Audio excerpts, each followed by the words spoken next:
Je suis Aya Ziwani, donc chef d'orchestre et directrice musicale de l'Orchestre Symphonique Divertimento. Alors en effet, j'ai créé l'Orchestre Symphonique Divertimento en 1998, donc j'avais en effet 20 ans et la création de l'Orchestre Divertimento, elle est venue aussi de cette idée de me donner l'opportunité de diriger, de montrer au monde musical, de me prouver aussi à moi-même qu'une femme pouvait diriger des grandes formations d'orchestre et aussi de pouvoir lui impulser des idées, des valeurs, une énergie dans un projet voilà, qui pourrait aussi peut-être faire un peu bouger les lignes dans un milieu musical qui parfois en a besoin aussi. Il y a beaucoup d'endroits où on ne m'attendait pas. On ne m'attendait pas parce que je venais d'un quartier populaire, on ne m'y attendait pas parce que j'étais jeune, on ne m'y attendait pas parce que j'étais une jeune femme. Et donc j'ai vite compris que si je ne me créais pas moi-même les opportunités pour pouvoir diriger, pour pouvoir justement développer ces projets, ce serait compliqué.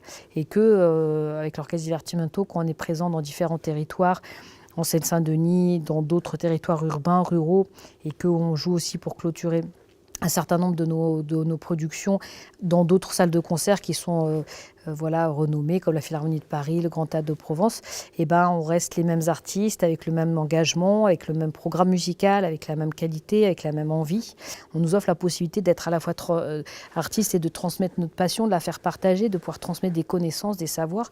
Ça, c'est quelque chose de fantastique, de pouvoir être dans une grande salle de concert et le lendemain auprès de jeunes à qui on va expliquer notre univers, d'être à la fois dans des territoires avec des réalités très compliquées, puis dans des salles très prestigieuses. Et ça, je trouve que c'est une richesse impressionnante. Il n'y a pas plusieurs mondes différents, mais que c'est un même monde en fait, et qu'il n'y a pas de différence à faire, et que tout le monde mérite la même attention, le même investissement, et que cette culture, elle appartient à tout le monde. Pour moi, cette récompense-là, elle valorise justement toutes les valeurs auxquelles j'ai cru, auxquelles je suis restée fidèle pendant toutes ces années, même dans les moments les plus difficiles. Et là, maintenant, je vois que ça porte ses fruits sur le terrain.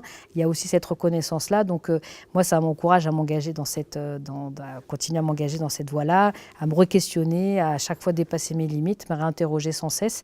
Je suis juste une artiste qui a envie de partager sa passion. Et il n'y a pas de raison, et je ne suis pas différente des autres. Je suis une artiste, mais peut-être qu'elle accorde plus d'importance et plus de temps à cette dimension-là.